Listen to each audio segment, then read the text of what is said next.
Hi guys, Dan's Dollars here. Hope you've had a really nice day in the sun. I think I've spent too much time in the sun today. I've just found it really hard to concentrate this evening and get videos up, so I do apologise for not too many videos this evening. And I do understand that you're all trying to get points towards the top commenter, so I'm going to try my best to get a couple more up before midnight tonight.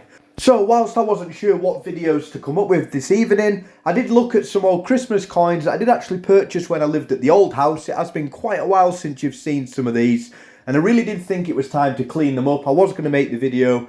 I really just haven't had time, but I have today, and wait till you see the finished product. So these are the coins then. They are back from my little clean. I did understand that they were never going to be perfect. The two on the right, well, the middle one and the one on the right hand side, they were definitely worn down coins. I was hoping for quite a good result from the coin on the left, but I wasn't expecting it to be this good at all.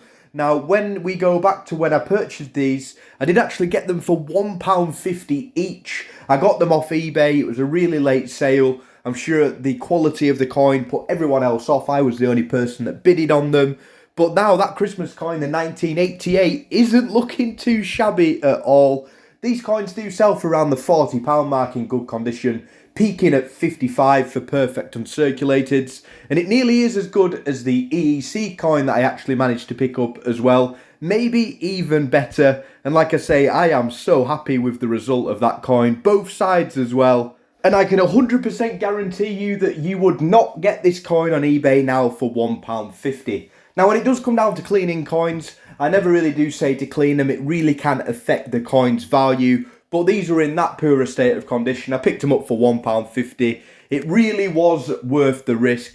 And I'm sure the risk has paid out here as well, especially with that coin on the left. I am so excited with the condition of that. What I did actually use to clean them was just an old rag, and I did use the pink stuff. Normally I do use the thick paste with a little bit of cotton wool. I just use the spray on. It's basically the same stuff. It doesn't really give the best finish, but like I say, it is a bit of a rushed one. I just wanted to see what was hiding underneath. And again, to my surprise, I honestly do not believe what this coin looks like. I really cannot. I'm pretty sure a lot of you at home as well weren't expecting that kind of finish. And again, I know that I've said it a few times, but I am so happy with the result there. My plan of action is to try and collect all of the Christmas coins before Christmas, and then you guys get to see them all in one collection. It's really what I am focusing on at the minute. And just like we did last year for the Christmas giveaway, there will be plenty of Christmas coins up for grabs. That will be 100% happening, and I cannot wait to get them out to you all. So I hope you enjoyed the video as much as me, and as always, thanks for watching.